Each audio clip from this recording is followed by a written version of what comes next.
ሰላም ቅዱሳን በጌታ በኢየሱስ ክርስቶስ ስም ሰላም እላችኋለሁ።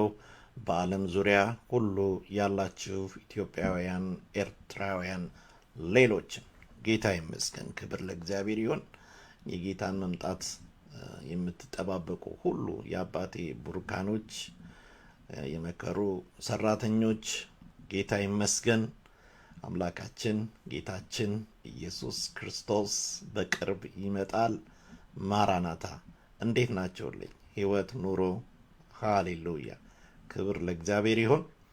ይህንን ጊዜ የሰጠን እግዚአብሔር እየተባረከ ይሁን።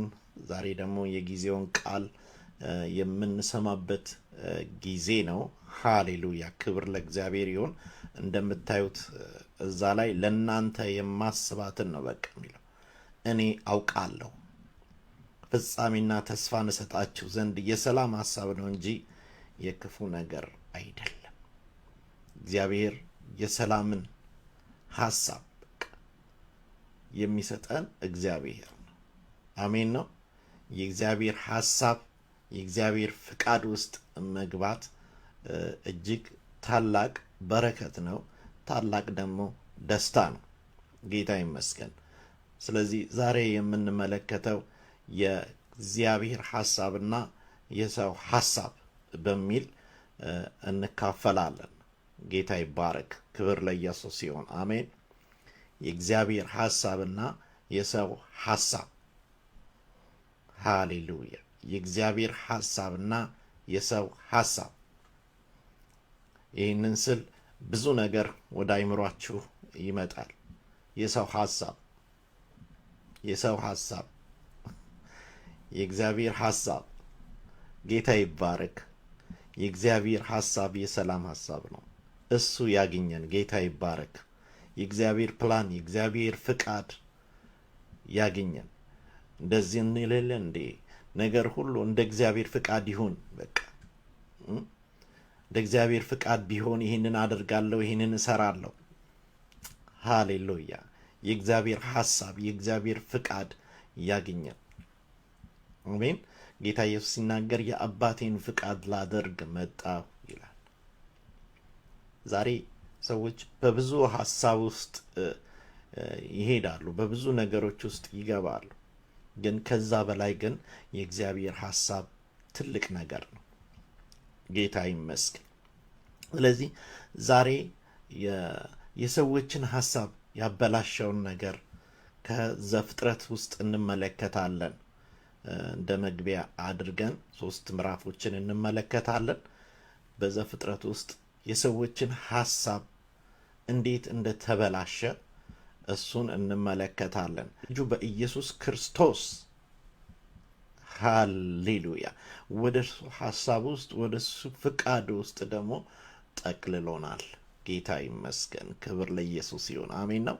የዘላለም ሐሳቡ በኢየሱስ ክርስቶስ አግኝቶናል። ዛሬ እሱን እንመለከታለን። ጌታ ይባረክ።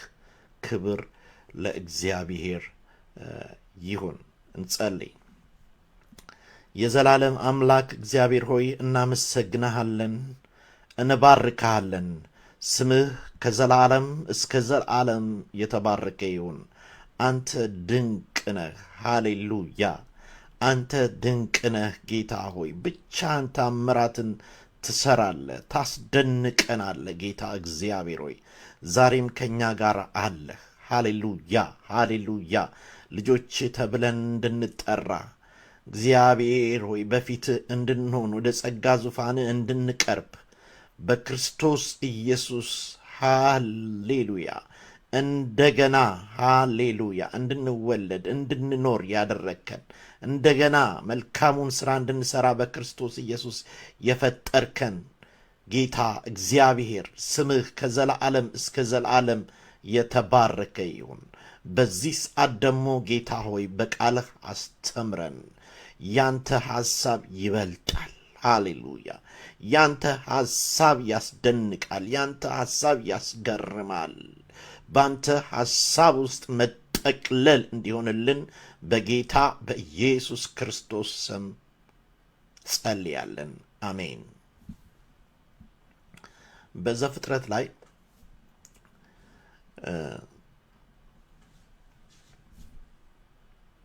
ምዕራፍ 3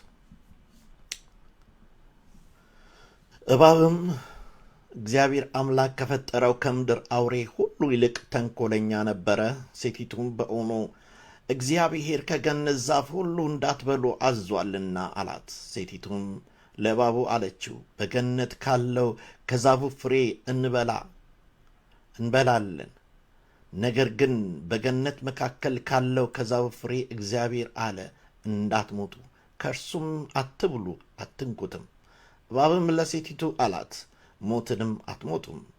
ከእርሷም በበላችሁ ቀን ዓይኖቻችሁ እንዲከፈቱ እንደ እግዚአብሔር መልካምንና ክፉውን የምታውቁ እንድትሆኑ እግዚአብሔር ስለሚያውቅ ነው እንጂ። ሴቲቱም ዛፉ ለመብላት ያማረ እንደሆነ ለዓይን እንደሚያስጎመጅ ለጥበብም መልካም እንደሆነ አየች። ከፍሬውም ወሰደችና በላች፣ ለባሏም ደግሞ ሰጠችው፣ እርሱም ከእርሷ ጋር በላ። ሁለቱም ዓይኖች ተከፈቱ፣ እነርሱም ራቁታቸውን እንደሆኑ አወቁ። ክብር ለእግዚአብሔር ይሁን። የሰው ሐሳብ እንግዲህ እዚህ ጋር ነው የተበላሸው። እባብ በተንኮሉ አዳምን እንዳሳተው ይላል።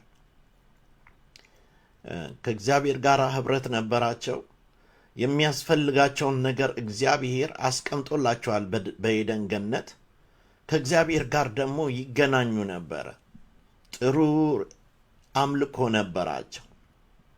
ጌታ ይመስገን። ግን እባብ በተንኮሉ ነው የሚለው እዚህ ጋር።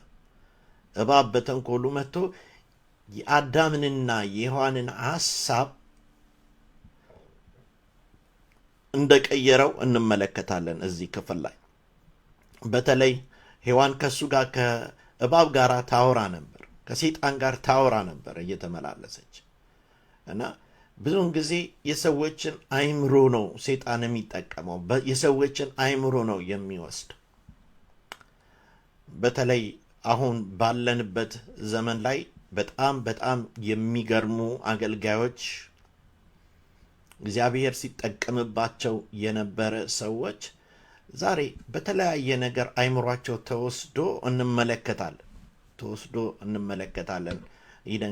ይደንቀኛል። በጣም ነው የሚገርመኝ። አይምሯቸውን ነው የሚወስደው እና አዳምና ሔዋን በገነት ውስጥ ነው የተቀመጡት፣ ግን አይምሯን እንደወሰደው እንመለከታለን። መልካምንና ክፉን እንዳታውቁ እግዚአብሔር አውቆ ነው እንደዚህ ያደረገው፣ እንደርሱ እንዳትሆኑ እያለ ሰይጣን በእባብ ውስጥ ሆኖ አይምሮዋን ሲያበላሸው እንመለከታለን።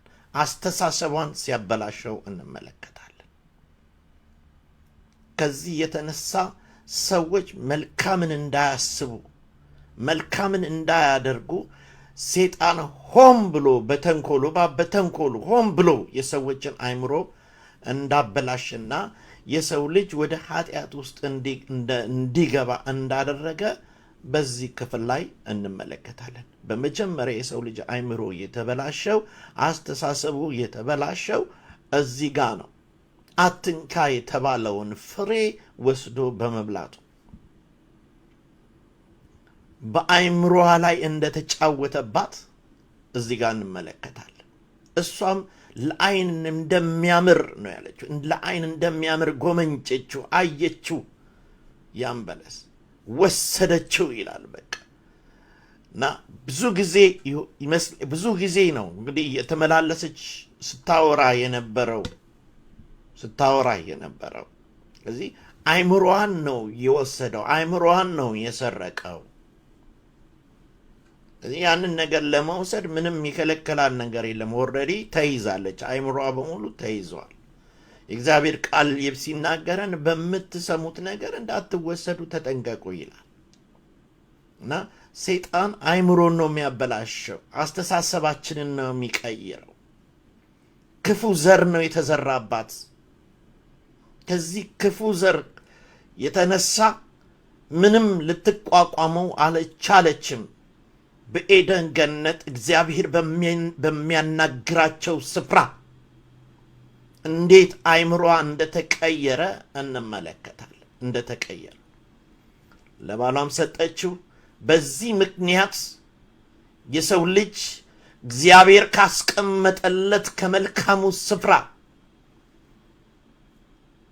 አስተሳሰቡ ተበላሽቶ ከዛ እንደተባረረ እንመለከታለን።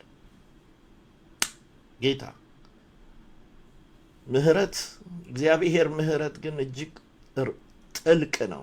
እንደዚህ እንኳን አልተዋቸውም። ሐሳባቸው የተበላሸው ቢወጡ እንኳን እግዚአብሔር ቃል ኪዳን ገብቶ ነበርና የመዳኛውን መንገድ እንደሚያመጣላቸው እግዚአብሔር ቃል ገብቶ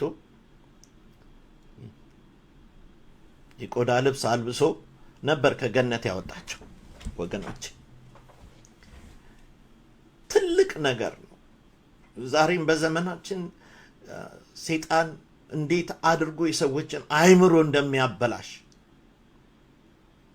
በጣም መልካም ብለን የምናስባቸው ሰዎች በአእምሯቸው መበላሸት የተነሳ ብዙ ነገሮች ሲበላሹ ሲጠፉ እንመለከታለን። የዚህ ውጤት ነው ደግሞ የምንመለከተው። የተበላሸ ውጤትን እንመለከታለን። ዘፍጥረት ምዕራፍ 4 ላይ እግዚአብሔርም ቃየልን አለው፣ ለምን ተናደድክ? ለምንስ ፊትህ ጠቆረ? መልካም ብታደርግ ፊትህ የሚያበራ አይደለም? መልካም ባታደርግን ኃጢአት በደጅ ታደባለች፣ ፍቃዷም ወደ አንተ ነው፣ አንተም ግን በእርሷ ንገስባት። ቃየልም ወንድሙን አቤልን ና ወደ ሜዳ እንሂድ አለው። በሜዳም ሳሉ ቃየልን በወንድሙ በአቤል ላይ ተነሳ፣ ገደለው። እግዚአብሔርም ቃየልን አለው፣ ወንድምህ አቤል ወዴት ነው አለው። እርሱም አላውቅም፣ የወንድሜ ጠባቂ ነኝ አለ። ይህ እንግዲህ ታውቃላችሁ ከገነት ከወጡ በኋላ ሐሳባቸው ስለተበላሽ መልካም ማሰብን ስለማይችሉ እግዚአብሔር በፍጥረቱ ሲፈጥር ሁሉም መልካም አደረገ። ሰውን በምሳሌው ፈጠር። በቃ መልካም እንዲያስብ፣ በመልካም እንዲኖር፣ እንደ እግዚአብሔር ሐሳብ እንደ እግዚአብሔር ፍቃድ እንዲኖር በመልካም ስፍራ ነበር ያስቀመጠው። ስለዚህ ይህ የተበላሸ አእምሮ ውጤት ወገኖቼ ወንድምን ከመግደል ሊመለስ አልቻለም። ወገኖች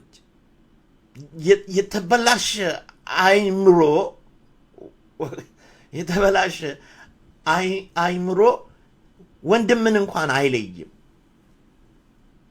በቃ ለራስ ነው የሚያኖረው። እግዚአብሔር እንደዚህ እንዲሆን የሰው ልጅን እግዚአብሔር አይፈልግም።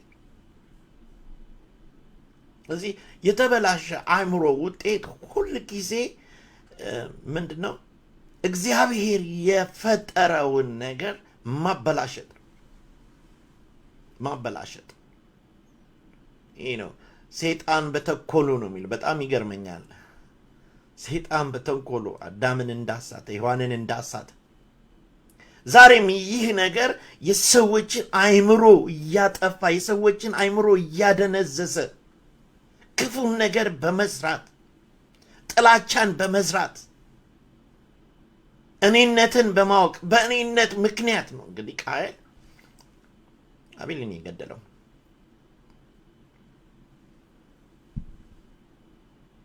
እግዚአብሔር ምሕረትን ያብዛለን።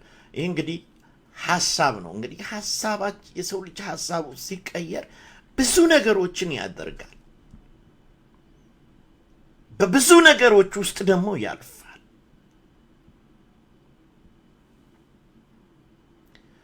ጌታ ይመስገን። ይህ እያልኩ እግዚአብሔር እያስተማረን ያለው ለመግቢያ ያህል ነው፣ እንመጣበታለን። ምዕራፍ 6 ላይ መነሻውም ይህ ስለሆነ ነው። ያው ዘፍጥረት ውስጥ ነው የሐሳብ መበላሸት ከመጀመሪያው ከሰው ፍጥረት በኋላ በሰይጣን በእባቡ ምክንያት የመጣውን የሐሳብ መበላሸት ማየት ስላለብን ነው። ጌታ ይባረክ።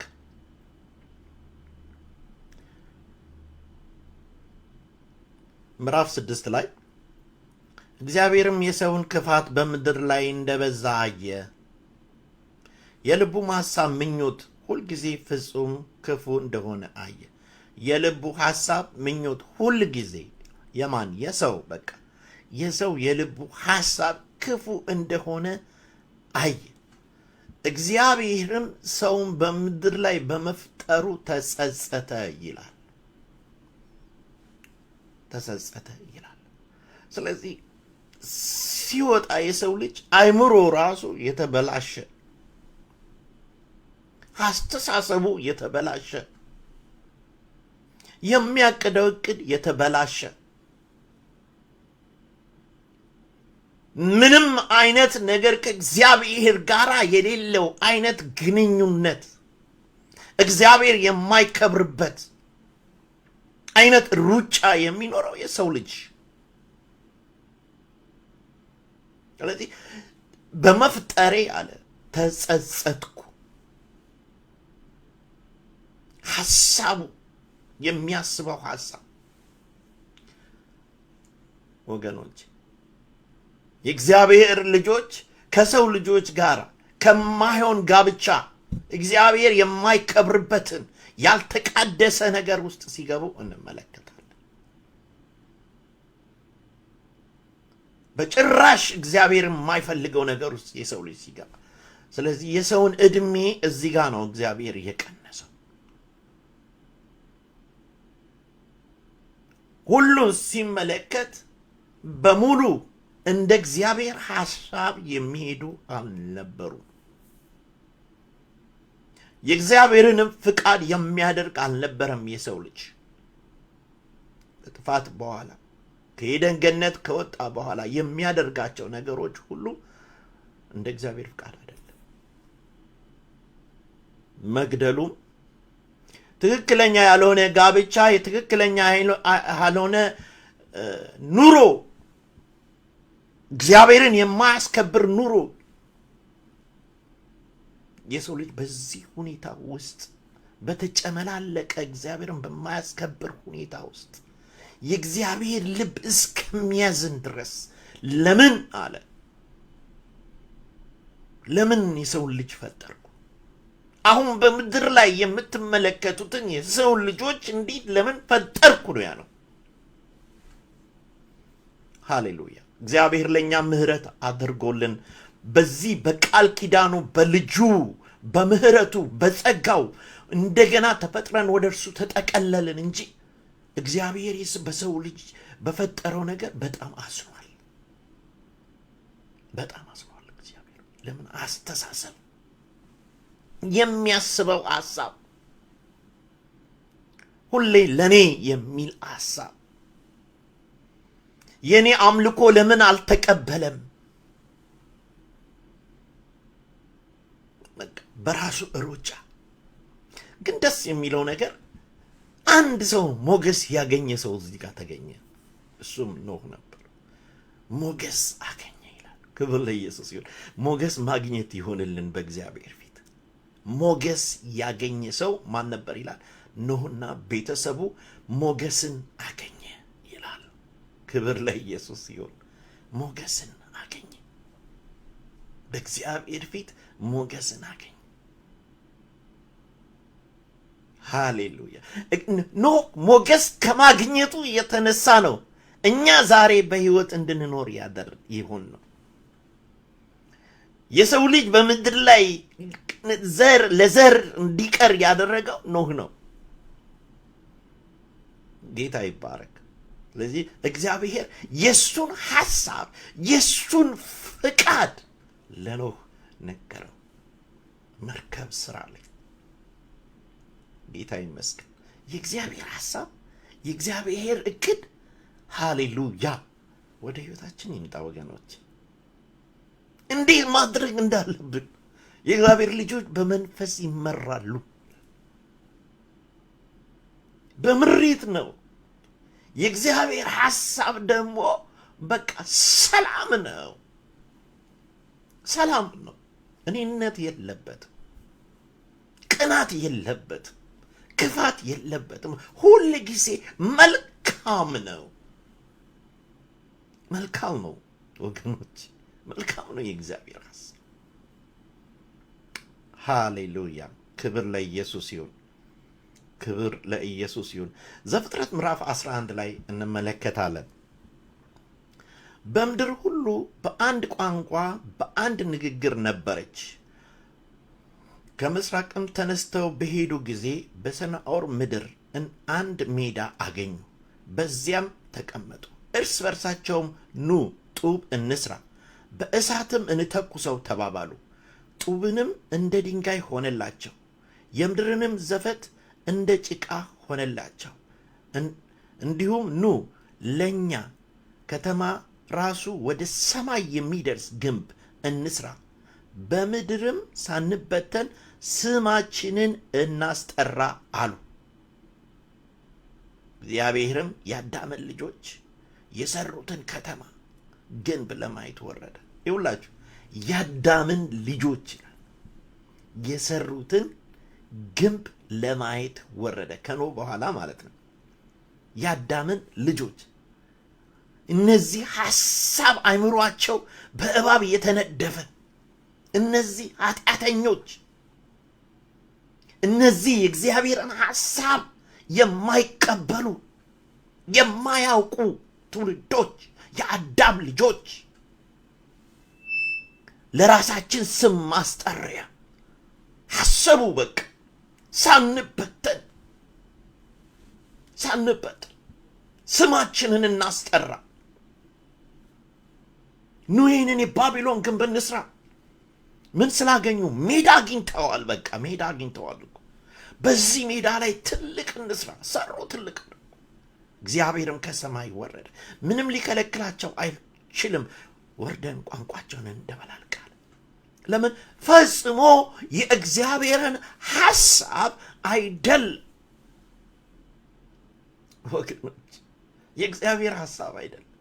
የእግዚአብሔር ሐሳብ ስትመለከቱ የጠራን ነገር በማድረግ ልጁ ኢየሱስ ክርስቶስ የሚመጣበትን መንገድ ነው እግዚአብሔር እያዘጋጀ ያለው። እነዚህ ሰዎች ደግሞ የሚሰሩት ሌላ ነው፣ ሌላ ነው። ሐሳባቸው ሌላ ነው። ስም ማስጠራት ነው ስራቸው። ክብር ነው የሚፈልጉት። ሐውልት ማቆም ነው የሚፈልጉት። በመቃብራቸው ላይ ግንባቸውን ማስገንባት ነው የሚፈልጉት። ስማቸውን ማስጠራት ነው፣ ዝና ነው የሚፈልጉት፣ ክብር ነው የሚፈልጉት። እግዚአብሔር አያቸው እነዚህን የአዳም ልጆች። አንድ ቋንቋ ነበራቸው፣ እንውረድና ቋንቋቸውን እንበትነው አለ። ለምን? በጭራሽ የእግዚአብሔርን ሐሳብ የሚያስኬድ ነገር አይደለም ወገኖች። የእግዚአብሔርን ሐሳብ ማወቅ ጥሩ ነው። እንደ እግዚአብሔር ፍቃድ መኖር ጥሩ ነው። የእግዚአብሔር ፍቃድ ትሑት ያደርጋል። የእግዚአብሔር ፍቃድ የፍቅር ሰው እንድትሆን ያደርግሃል። የእግዚአብሔር ፍቃድ በትህትና በተዋረደ መንፈስ እንድትሄድ ያደርግሃል።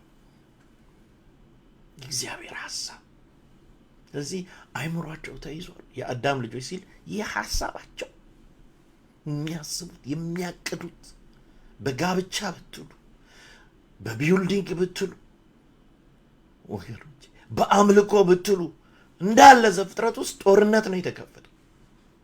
ለምን? ሐሳብ ስለተበላሽ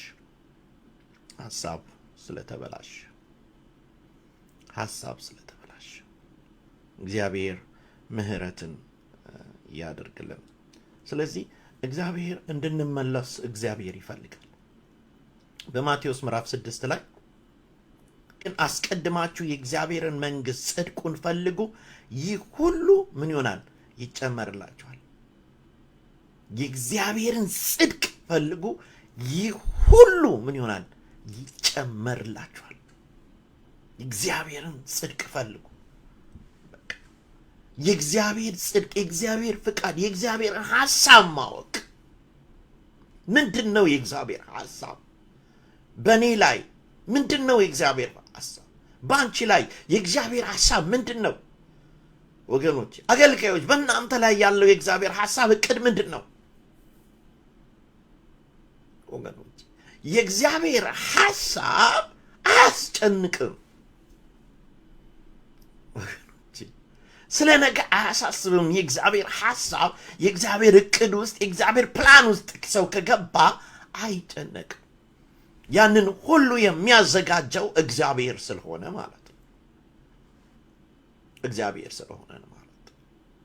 አሜን። በእግዚአብሔር መንፈስ ውስጥ ስለምንገባ የእግዚአብሔርን ሐሳብ ስላወቅን የሚሆነውን ነገር ሁሉ በምስጋና እንቀበላለን። ወደ ሌላ ነገር ውስጥ አልግባ ብዬ ነው እንጂ የሐዋርያን ሥራ ስትመለከቱ በሚደርስባቸው መከራ ሁሉ በሚያልፉበት ነገር ሁሉ አንድ ቀን ሲያጉረመርሙ አታዩዋቸው። ያ የእግዚአብሔር ሐሳብ ነበር። ያመሰግኑ ነበር። እስር ቤት ውስጥ ያመሰግኑ ነበር። ሲገረፉ ተነስተው ያገለግሉ ነበር። አሜን ነው። እንደ ክብር ነው የሚያዩት። ለምን? የእግዚአብሔር ሐሳብ የሰላም ሐሳብ ነው። ምስጋና ነው። ክብር ነው ወገኖች የእግዚአብሔር ሐሳብ። ስለዚህ የሚያስጨንቃችሁ ነገር አይኖር ይላል። ስለ ነገ ክፋቱ ምን ያደርገዋል? ይበቃዋል። በቃ ለነገ ክፋቱ ይበቃዋል። የነገ ክፋት ነው። የነገ ሐሳብ ክፋት ነው። የእግዚአብሔር ሐሳብ ግን ልብን ታጸናለች። እሱ ነው ጽድቁና መንግስቱን ፈልጎ ሲል የእግዚአብሔርን ሐሳብ ማወቅ። የእግዚአብሔርን ሐሳብ ማወቅ። ጌታ ይመስገን። በአንደኛ ጴጥሮስ ምዕራፍ 5 ላይ እንግዲህ በጊዜው ከፍ እንዲያደርጋችሁ ከኃይለኛው ከእግዚአብሔር እጅ በታች ራሳችሁን አዋርዱ፣ እርሱም ስለ እናንተ ያስባል፣ የሚያስጨንቃችሁን ሁሉ በእርሱ ላይ ጣሉ። ምን ይላል? እርሱ ስለ እናንተ ያስባል። ስለ አንቺ እግዚአብሔር ያስባል። ሃሌሉያ አሜን ነው። የኛ አስተሳሰብ፣ የኛ ነገር፣ የኛ የአዳም ልጆች ሐሳብ በሙሉ ከንቱ ነው። ይህንን ስል ሰዎች አያስቡም፣ አያቅዱም። በምድር ላይ ስንኖር የእግዚአብሔር ቃል ይነግረናል። ደክመህ ሰርተህ ላብን አንጥፍጥፈህ ኑር ብሏል። እሱም ሐሳብ የመጣው ራሱ ከእግዚአብሔር ወገኖች። መኖር ራሱ ከእግዚአብሔር ነው የመጣው። መዝራት ማጨድ ሁሉ ከእግዚአብሔር ነው የመጣው ወገኖች። ማደግ ሁሉ የመጣው ከእግዚአብሔር። ሁሉ ነገር የእግዚአብሔር ወገኖች። ስለዚህ ማንኛውንም ነገር ከእግዚአብሔር ሐሳብ ውስጥ ስንሆን የሚያስጨንቀን ነገር የለም። የሚያስጨንቀን ነገር የለም። ይህን ዝማሬ እንሰማና እንመለሳለን። ጌታ ይመስገን። ያያል እግዚአብሔር ያያል አምላኬ ያያል ንጉሡ ያያል ፈጣሪ ዳግም ይላል እግዚአብሔር ያያል እግዚአብሔር ያያል አምላኬ ያያል ንጉሡ ያያል ፈጣሪ ዳግም ይላል እግዚአብሔር ያያል።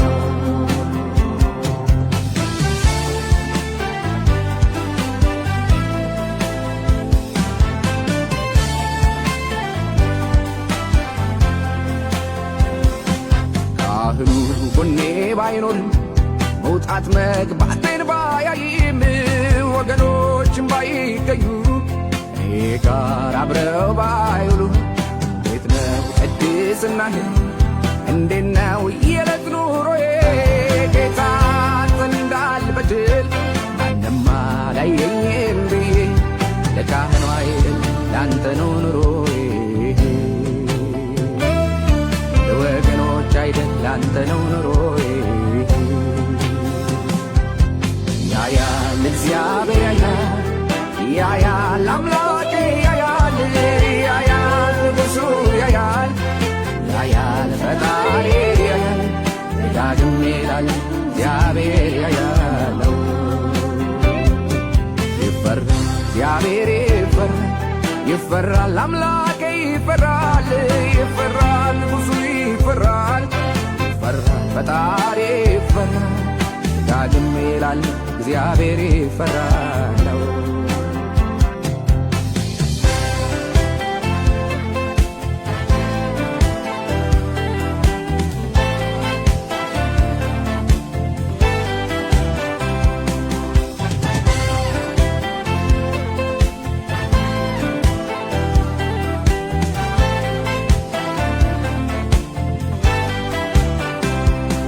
በግብፅ ምድር የነበረ ዮሴፍ የእግዚአብሔር ሰው ሰዎች አዩትም አላዩት የእርሱ ጉዳይ ከፈጣሪው ያለቃው ልብሱን ይዛ አብረን ተኛ ብትለው ኃጢአት አላደርግም ብሎ ጨርቁን ጥሎላት ነው የሸሸው ዛሬም በዚህ ዘመን ጥያቄው ብዙ ነው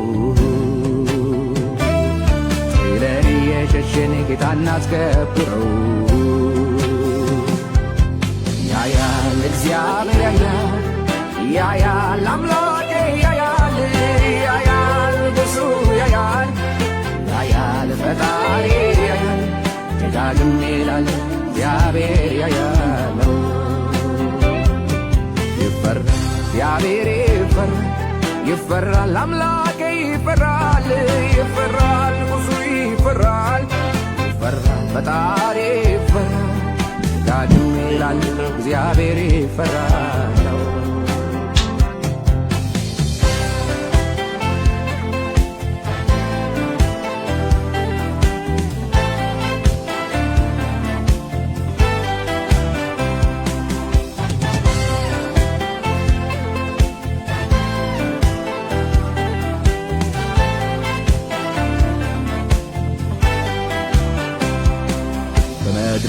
የተናገርኩት በጉባኤ የዘመርኩት ቅዱሳኖችን ባሉበት እንደ ቃል የመከርኩት ከመድረኩ ኋላ ያለው የኔስ ኑሮ ወደ እንዴት ነው ጌታ አንተን እንዳልበድል ኑሮዬን ከቃል አርቄው ከመድረክም አልፎ ጓዳን ነው የምታየው ዛሬ ዞር ብዬ ራሴን ልፈትሸው ያያል እግዚአብሔር ያያል ያያል አምላኬ ያያል ያያል ንጉሡ ያያል ያያል ፈጣሪ ያያል ደጋግም ይላል እግዚአብሔር ያያል ይፈራል እግዚአብሔር ይፈራል ይፈራል አምላኬ ይፈራል ይፈራል ንጉሡ ይፈራል ይፈራል ፈጣሪ ይፈራል ዳግም ይላል እግዚአብሔር ይፈራል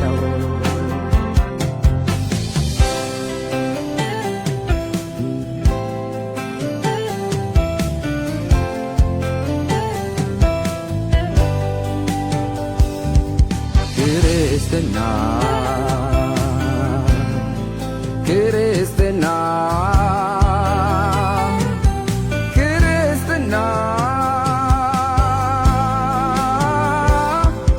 አባ አንተን መፍራት ነው ቃልህን መገዛት ነው በሕይወቴ ዘመን ሁሉ ለዚህ እውነት በቃለሁ አባ አንተን መፍራት ነው ቃልህን መገዛት ነው በሕይወቴ ዘመን ሁሉ ለዚህ እውነት በቃለሁ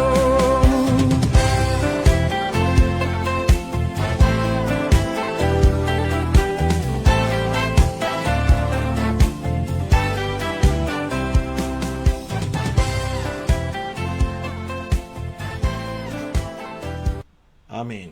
እግዚአብሔር ያያል። ኢየሱስ ጌታ ነው። ክብር ለእግዚአብሔር ይሁን። ስለዚህ የእግዚአብሔር ሐሳብና የሰው ሐሳብ ወገኖቼ፣ የእግዚአብሔር ሐሳብ ፍጹምና ሙሉ ነው። ፍጹም ነው፣ ደግመው ሙሉ ነው፣ ዘላለማዊ ነው፣ የማይለወጥ ነው። የእግዚአብሔር ሐሳብ አይቀየርም። የእግዚአብሔር ሐሳብ አሜን። ደስ አይልም? በቃ የእግዚአብሔር ሐሳብ እንደዚህ ነው ሁልጊዜ። የሰው ሐሳብ ግን የተገደበ ነው፣ በቃ ያልተሟላ፣ በጊዜና በሁኔታዎች የሚለዋወጥ ነው የሰው ሐሳብ። ይቀያየራል፣ ሐሳብ ይቀያየራል። እዚህ ጋር ነው ስትሉት እዚህ ጋር ይሆናል የሰው ሐሳብ። ወገኖች በራሱ አመለካከት የተወሰነ ነው የሰው ሐሳብ። በራሱ አመለካከት በቃ በራሱ አመለካከት የተወሰነ ነው። በኃጢአት የተጨናነቀ ሊሆን ይችላል። በቃ በኃጢአት የተጨናነቀ ሊሆን ይችላል የሰው ሐሳብ። ስለዚህ የእግዚአብሔር ጥበብ ነው የእግዚአብሔር ሐሳብ። በተለይ በዚህ በምድር ላይ ሰዎችን ወደ ተለያየ ነገር ውስጥ ወደ ውቀት ውስጥ ለማግባት በብዙ ትምህርት ውስጥ በብዙ ሐሳብ በብዙ ጭንቀት ውስጥ በብዙ ነገሮች ውስጥ ይገባሉ፣ ይማራሉ። መልካም ነው፣ ይማራሉ። ያ ምድራዊ ነው። የምድር ስበት የያዘው ምድር ላይ የሚያስኬድ ሐሳብ ነው። ብዙ ተማሩ የምንላቸው ሰዎች ሲስቱም አይተናል። ብዙ ያልተማሩ ሰዎች ደግሞ በእግዚአብሔር ሐሳብ ውስጥ ገብተው ደግሞ ትክክለኛ አመለካከት ሲኖራቸው ደግሞ እንመለከታለን።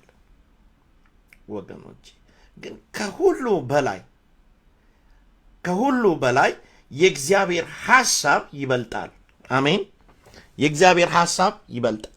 የእግዚአብሔርን ሐሳብ ደግሞ የምናገኘው እዚህ ውስጥ ነው። የእግዚአብሔርን ሐሳብ የምናገኘው እዚህ ነው። በዚህ ነው የምንመራው። ጌታ ይመስገን። የእግዚአብሔር ልጆች በእግዚአብሔር መንፈስ ይሄዳሉ። ይህ ደግሞ የሰላም ሐሳብ ነው። እዚህ ውስጥ ያለው ጥበብ ነው ያለው እዚህ ውስጥ ወገኖች። ይሄ እዚህ ውስጥ ያለው ወደ መንግስቱ የሚያስኬድ ነው። አሜን ነው። ይህ ቃል ከስበት በላይ ነው። የምድር ስበት አይዘው፣ ምድር ላይ እንድንኖር አያደርግም። ይሄ ቃል ኢየሱስ ጌታ ነው።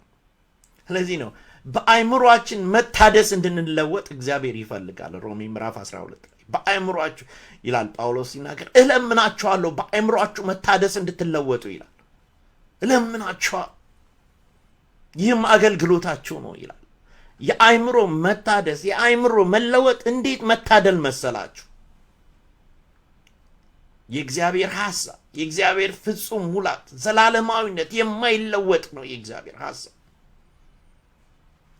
በኢሳይያስ ምዕራፍ 55 ላይ ሰዎች ከዚህ ከእግዚአብሔር ሐሳብና ከእግዚአብሔር ፍቃድ ውስጥ ሲወጡ ሐሳቤ እንደ መንገዴም እንደ መንገዳችሁ አይደለም፣ ሐሳቤም እንደ ሐሳባችሁ አይደለም ሲላቸው እንመለከታለን። ሐሳቤ ከሐሳባችሁ ጋር አይደለም፣ መንገዴም ከመንገዳችሁ ጋር አይደለም። እነዚህ ሰዎች እኮ እናስባለን የሚሉ ሰዎች እኮ በትክክል መንገድ የሚሄዱ ነው ይመስላቸው። ትክክል ነገር እያደረጉ ነው የሚመስላቸው። ወገኖች ምናልባት የነሱ አስተሳሰብ ስሜታቸውን ደስ የሚያሰኝ ነገር ሊሆን ይችላል።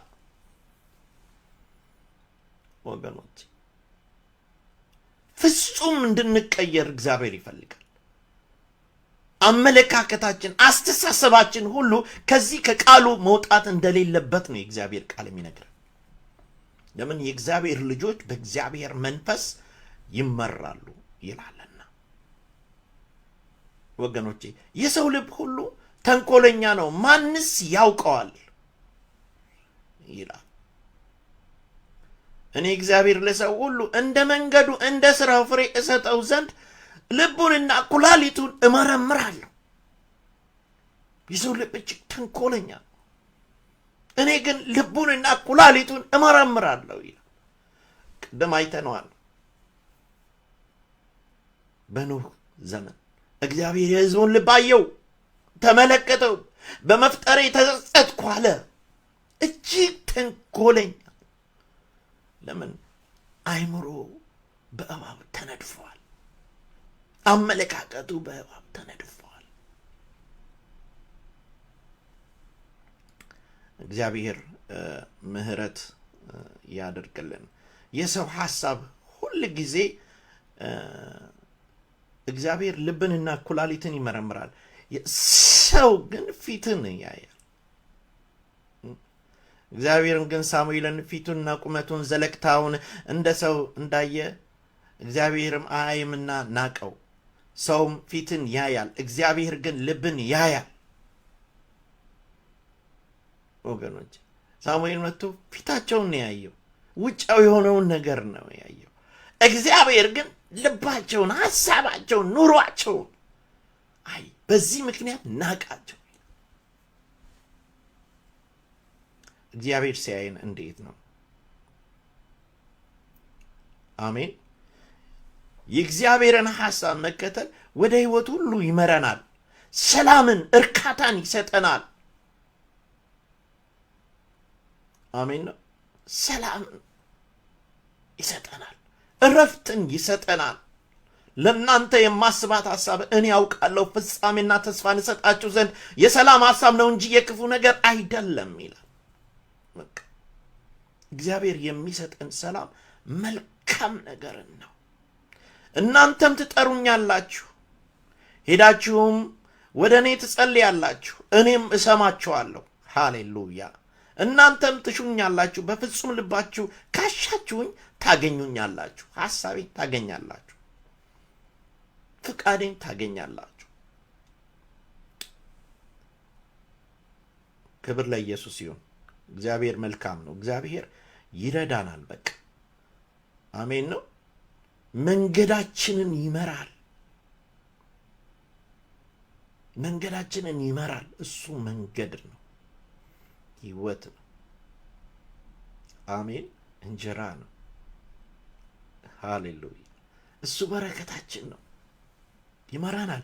እንዴት እንደምንሄድ እንዴት እንደምንወጣ እግዚአብሔር መንገድን ይሰጣል። ምሳሌ ምዕራፍ 14 ቁጥር 12 ላይ ለሰው ቅን የምትመስለው መንገድ አለች፣ ፍጻሜዋ ግን የሞት ነች ይላል። ለሰው ቅን ነው የምትመስለው ሐሳቡ፣ ግን ፍጻሜዋ ሞት ነች። አሁን በምድር ላይ ስትመለከቱ ሰው ቅን መስሎት በቃ መልካም መስሎ የሚሄደው መንገድ ነው። አስተሳሰቡ ስለተበላሽ ቅን ነው የሚመስለው፣ ጥሩ ነገር ነው የሚመስለው። በተለይ ስጋችን የእግዚአብሔርን ሐሳብ ለመቀበል አይፈልግም። ለምን? የአዳም ልጆች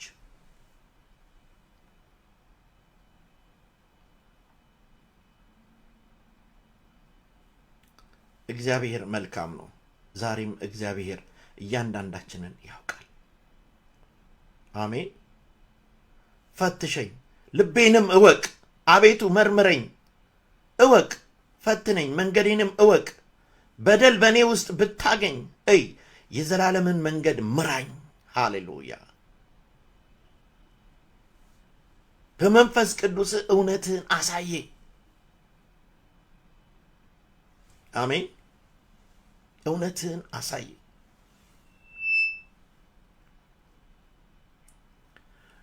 ክብር ለኢየሱስ ይሁን። እግዚአብሔር እንደዚህ እንድንሆንለት እግዚአብሔር ይፈልጋል። የእግዚአብሔር ሐሳብ ፍቅር፣ ደስታ፣ ሰላም። በቃ አሜን። የእግዚአብሔር ሐሳብ ይሄ ነው።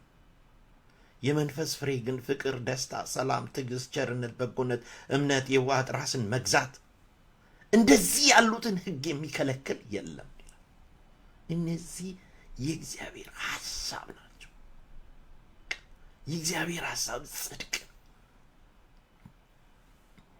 ሃሌሉያ። ክብር ለኢየሱስ ይሁን።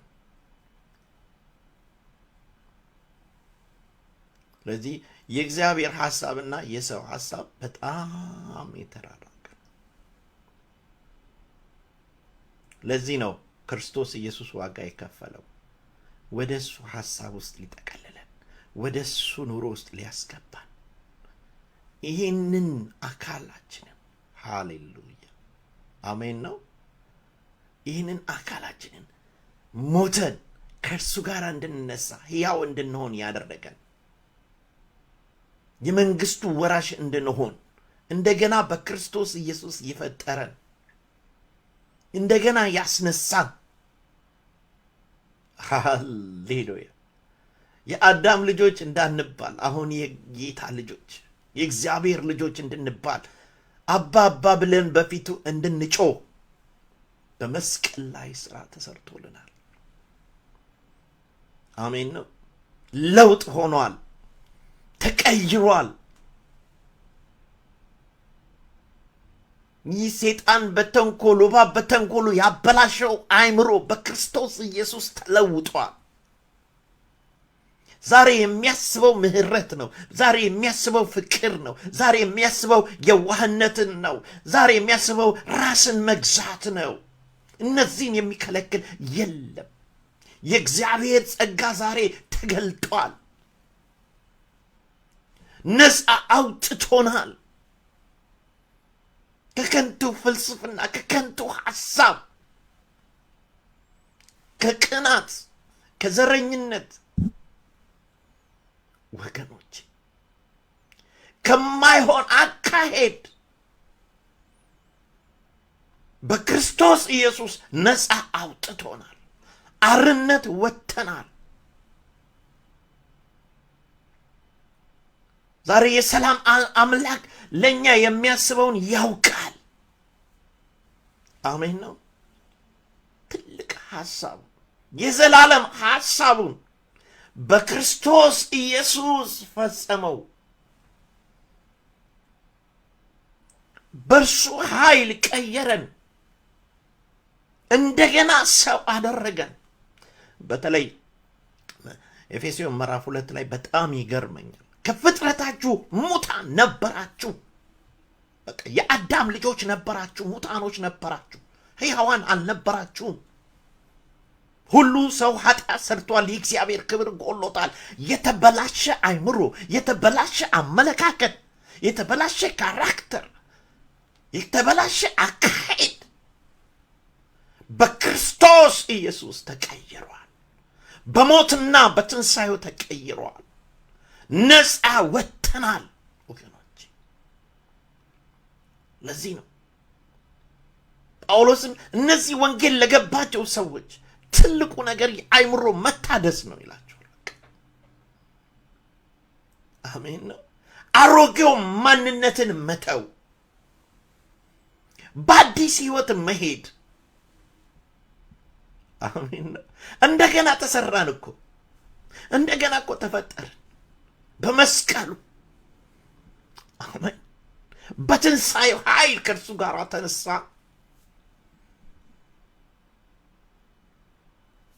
ዛሬ አስተሳሰባችን ተቀይሯል፣ አካሄዳችን ተቀይሯል፣ ኑሯችን ተቀይሯል በክርስቶስ ኢየሱስ። እሱ የኖረውን ኑሮ ነው አሁን የምንኖረው። እኛ እንድንኖር መርገማችንን ከላያችን ላይ አነሳ፣ ኃጢአታችንን ከላያችን ላይ አነሳ። ወገኔ አስተሳሰባችን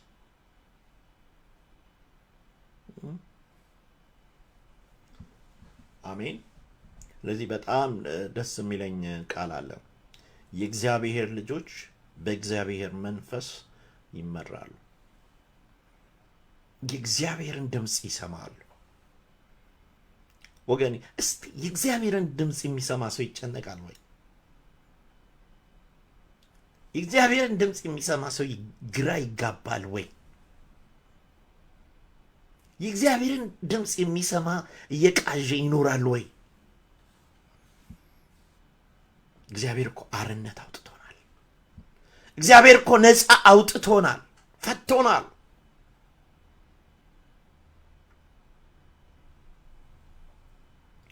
ስለዚህ ዛሬ በዘመናችን የብዙ አይነት አስተሳሰብ የበዛበት ዘመን ነው። አንዱ እንዲህ ይላቸዋል፣ አንዱ እንደዛ ይላቸዋል። እግዚአብሔር ምን ይላል? እኔ ምን እላለሁ? እግዚአብሔር ምን ይላል? ወገኖች ሰይጣን የሚለውም አለ፣ ሰው የሚለው አለ፣ ራስህ የምትለው አለ፣ እግዚአብሔር የሚለው ነገር ደግሞ አለ። እሱን ማዳመጥ ጥበብ ነው ወገኖች። አንዳንዱ ደግሞ የጅምላ አስተሳሰብም ይቀበላል ወገኖች። እሱም አያስኬድ። አንዳንዱ ደግሞ የጥቂት ሰዎችን አስተሳሰብ የሚቀበል ሰው አለ አውቃለሁ። የጥቂት ሰዎችን አስተሳሰብ የሚቀበል እሱ ትክክል ነው ብሎ የሚያምሰው ደግሞ አለ። ይህም ሁሉ አያዋጣም። የእግዚአብሔር ሐሳብ ግን ትበልጣለች። የእግዚአብሔር ሐሳብ ሰላም ነች። የእግዚአብሔር ሐሳብ ግን ፍቅር ነች። ስለዚህ ዛሬ እግዚአብሔር ለእኔና ለእናንተ የሚናገረን በውስጣችሁ ያለው የምታስቡት ነገር ምንድን ነው? ቆም ብላችሁ አስቡ። አሜን። ቆም ብላችሁ አስቡ። አንዳንድ ብልጥ ሰዎች አንዳንድ ጊዜ ጸጥ ብለው ቁጭ ብለው ያስባሉ። የእግዚአብሔርን ሐሳብ የሚያገኙበትን መንገድ ይጠበጥባሉ፣ ይጸልያሉ፣ የእግዚአብሔርን ቃል ያነባሉ። አሜን ነው። ክብር ለኢየሱስ ይሁን። ኢየሱስ ጌታ ነው። የእግዚአብሔርን ሐሳብ ከእግዚአብሔር ጋር ጊዜ ከሚያጠፉ ጋር አብረው ጊዜ ያጠፋሉ። አሜን። የእግዚአብሔር ሐሳብ። ስለዚህ ዛሬ እግዚአብሔር በእውነት ይህንን መልእክት ለእኔም ለእናንተም ሲያመጣው ብዙ ሐሳቦች ዛሬ ሰዎችን ወደ ተለያየ ነገር ሲያስገባ ስላየውን በጣም የሚገርም ዘመን ውስጥ ነው የገባ ነው። በጣም በሚገርም ነገር ውስጥ ነው የገባ ነው። በጣም የሚያስደንቁ ሰዎች በቃ ስተው በሌላ ሐሳብ አይምሯቸው ተይዞ የሚሄዱበትን ነገር ስታዩ በጣም ታዝናላችሁ ወገኖች። በተለይ አሁን በዚህ በምድራችን የምንመለከታቸው አንዳንድ ነገሮች በጣም መንፈሳዊ የሚባሉ ሰዎች እንደው ስተው ፖለቲካ አለው፣ ግን ፖለቲካ ውስጥ በቃ በማይሆን አካሄድ ሲሄዱ ስታዩ በጣም ያሳዝናቸዋል። አለ ፖለቲከኞች ክርስቲያኖች አሉ። ኢትስ ጉድ። እነሱን አይደለም እኔ አሁን እየተናገርኩት ያለው። በጣም በሳተ መንገድ፣ ፍቅር በጎደለው መንገድ፣ ርኅራኄ በጎደለው ትህትና በሌለው መንገድ ገብተው ብዙ ነገሮችን አይምሯቸው በብዙ ነገር ተነድፎ ስታዩ ታዝናላችሁ። በጣም የተባረኩባቸው፣ በጣም የተጽናናውባቸው፣ ቁጭ ብዬ እየሰማሁ እያለቀስኩኝ የምሰማቸው ሰዎች ዛሬ በተለያየ ፖለቲካ ውስጥ ገብተው ይሄ ዘመናችን በጣም የሚገርም አስተሳሰባቸውን ይሄ ባቡ እንዴት አድርጎ እንደቀየረው ስትመለከቱ ስለ ፍቅር የሚያወሩ ወገኖች፣ ስለ ወንጌል የሚያወሩ ወገኖች ከዚህ ከምድር ስበት ወጥተው የእግዚአብሔርን መንግስት የሚያወሩ የነበሩ አሁን በምድር ስበት ውስጥ ገብተው መሬት ላይ ቁጭ ብለው ስለ መሬት የሚያወሩ አስተሳሰባቸው የተበረዘ ለስልጣን የሚሮጡ በኔነት የተያዙ ጭካኞች፣ ለመንጋው የማያስቡ የማይራሩ አስተሳሰባቸው የተበላሸ ስታዩ በጣም ታዝናላችሁ። እነዚህ እግዚአብሔር ሰዎች ናቸው ወይስ በመንፈስ ነው የሚመሩት? ምንድን ነው እንደዚህ ያደረጋቸው እስከምትሉ ድረስ ታስባላችሁ። ለካ የእኛም መቆም በእግዚአብሔር ምሕረት ነው፣ በእግዚአብሔር ጸጋ ነው። ስለዚህ ራሳችንን እንድንፈትሽ፣ መልካሙ መንገድ እንድንሄድ፣ አሜን።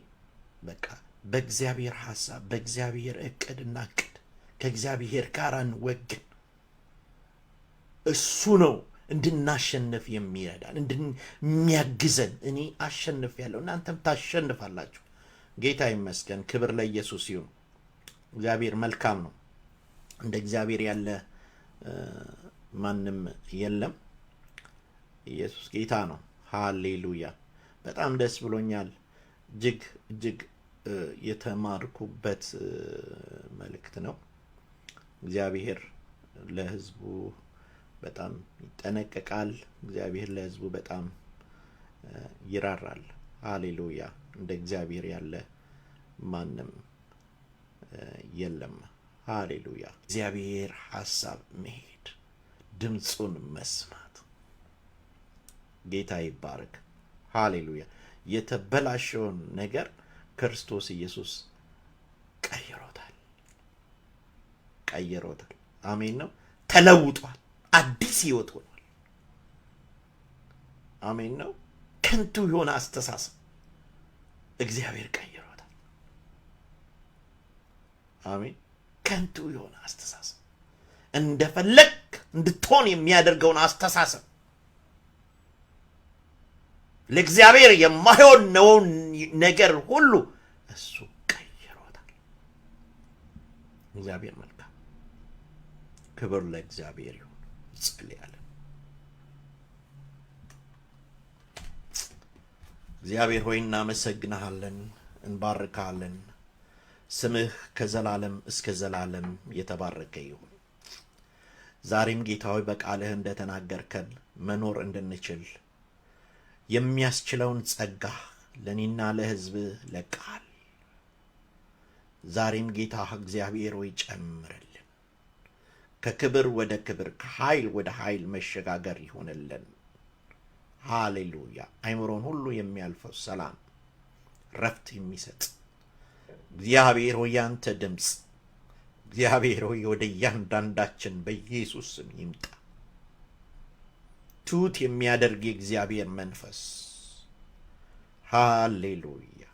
ያንተ ሐሳብ ወሰን የለውም። በቃ ወደ መንግሥትህ የሚያገባ ሐሳብ እግዚአብሔር ወደ አንተ የሚያስጠጋ ሐሳብ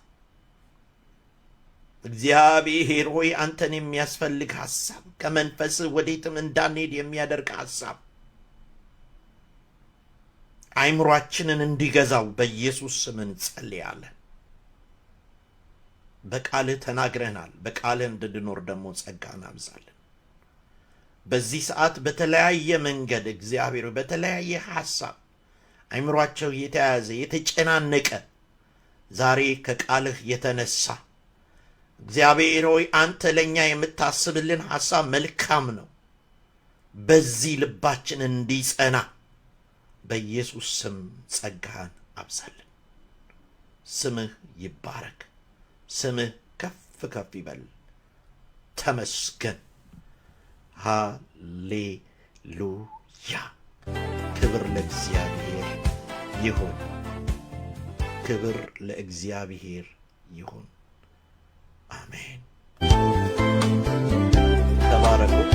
ይህን ዝማሬ እንሰማለን። በዚሁ እለያችኋለሁ። በሚቀጥለው ሳምንት እንገናኛለን። ተባረኩልኝ። ሐሳብ የሚለውን ነገር ተመልከቱ። እግዚአብሔር ቃል መልካም ሐሳብ ያገኛል። የእግዚአብሔር ሐሳብ ያገኛል። የእግዚአብሔር ቃል ጋር መገናኘት። ተባረኩ። የሚመለከተው ልብን ዘልቆ የሚያውደው ሽታ የሚያረካው ይሄ ነው ደስታው ትሕትና እሱ ነውና ትሕትና እሱ ነውና ለእግዚአብሔር የሆነ ንጹሕ አምልኮ ለሚመለከተው ልብን ዘልቆ የሚያውደው ሽታ የሚያረካው ይሄ ነው ደስታው።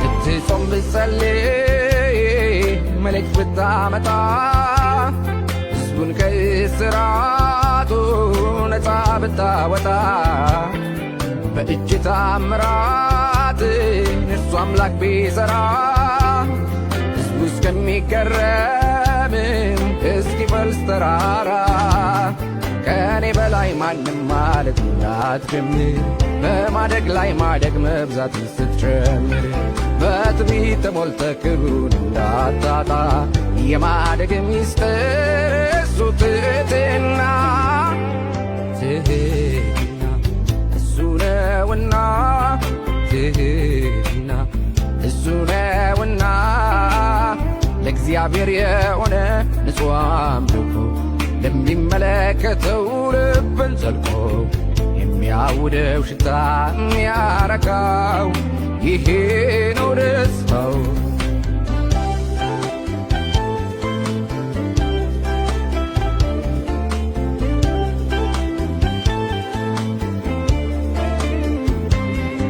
የአገልግሎት ስኬት የድገት ስልቱ ምን ይሆን ወዳጄ ውስጥ ፍላጎቱ ደርሼ እጄ ገብቶ ብለምትሮጥለት በልቤ ከበደው እትዋደቅለት ዝና እንዳይሆን ጀመሮት ለመታየት ኔኔ ሞላበት የሽቅድድም ሕይወት ያን ሐሳብ የጌታን ሁሌ ብዛ መመኘት ትሁት ልብ ሀብት ነው ዝቅ ዝቅ ማለት ትሕትና እሱ ነውና ትሕትና እሱ ነውና ለእግዚአብሔር የሆነ ንጹሕ አምልኮ ለሚመለከተው ልብን ዘልቆ የሚያውደው ሽታ የሚያረካው ይሄ ነው ደስታው።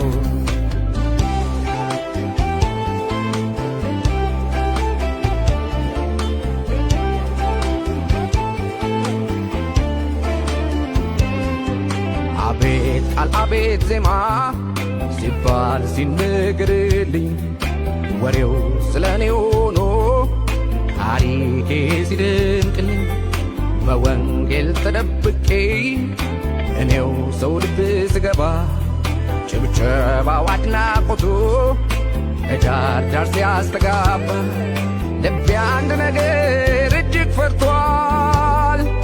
ይሄን ጥያቄ ይጠይቃልኝ ለማን ይሆን ሩጫዬ? ለማን ይሆን ጥረቴ? ለምን ይሆን ትጋቴ?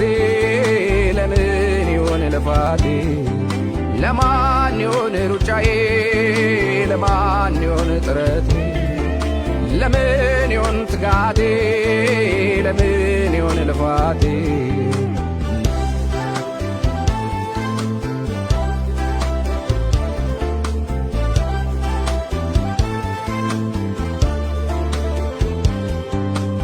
አንድ ነገር ገባኝና አውቄያለሁ የእግዚአብሔር ስጦታ ለራሱ ክብር ነው።